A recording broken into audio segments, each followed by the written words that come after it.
Good morning, everyone, and welcome back to the Greens family. Hope everyone is having an amazing day.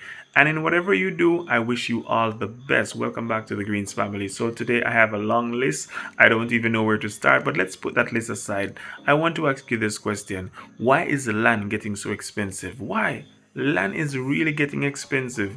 I have a friend who purchased a piece of land in an ideal area, meaning there is a lot of development going on in that area.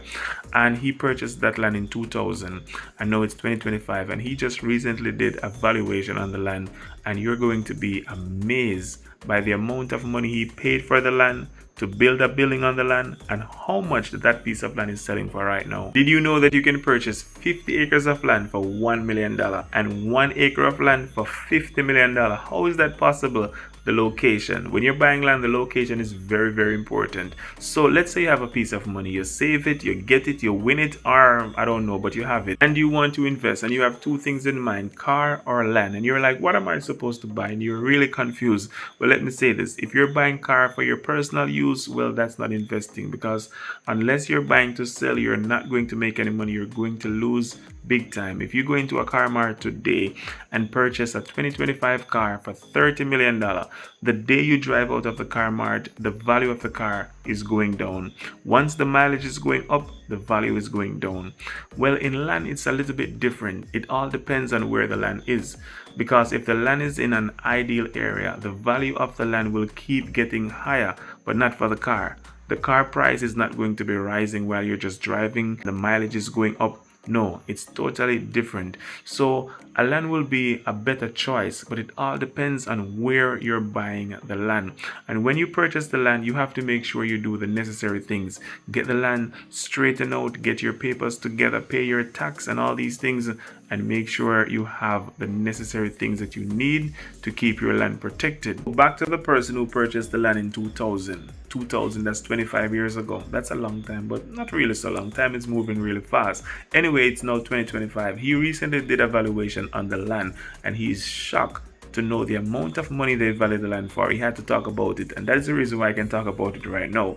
So in 2000, he paid $4 million for this piece of land. $4 million.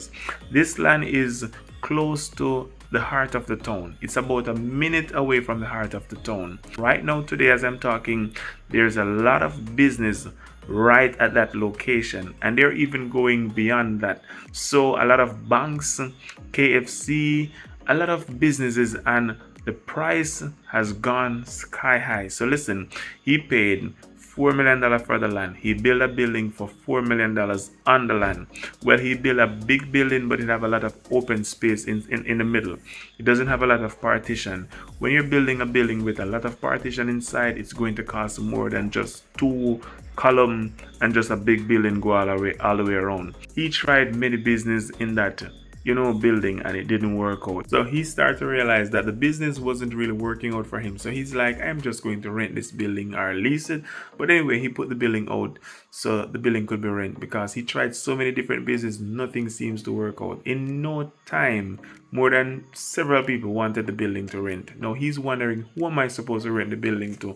No, where the building is right now, several banks around the building, gas station is there, movie theater is there, several supermarket, doctor office, so many different things. And each time there is a new plaza with several business built around his premises, the value of his land is gone to a next level. And I'm talking several plaza have built business right around his building. So he was now wondering who is going to rent this land. So he finally, makes some agreement with someone, but that company wanted the building to be refurbished. They didn't like the way the building was.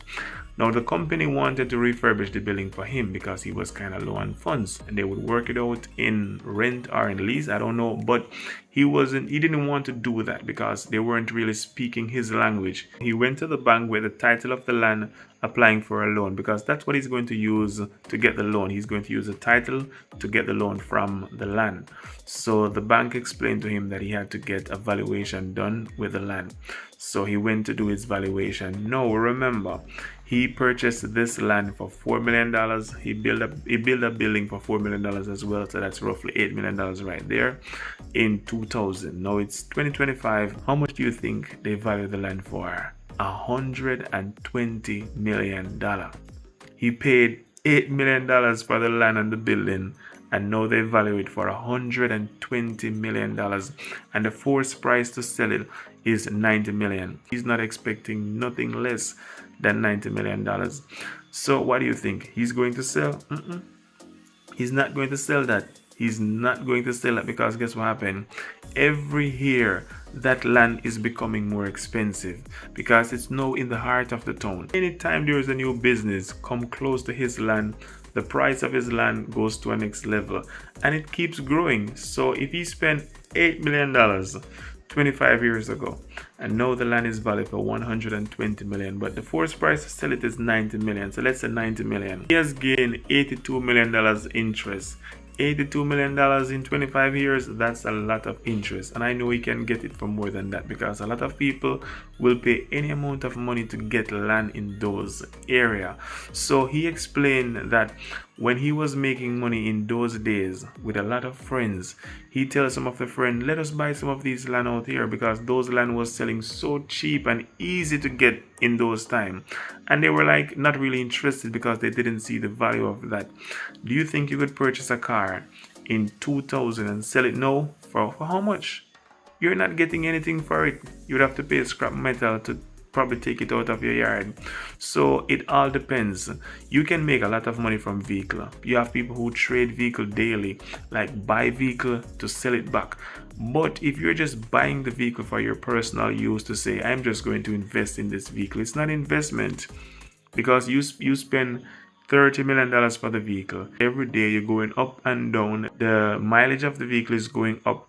What do you think is going to happen? The value of the vehicle is going down. Each year you go back and value that vehicle, you will be amazed to know the amount of money you will be losing. I am telling you. So the reason why I decided to do this video is because I realize I see a lot of young men having 3-4 cars and not having no land, nothing secure for their children. Don't be scared to buy land, especially when it's in an ideal area and it's not so hard to sell. Come on, you're not going to lose. Your money is going to be growing slowly but surely.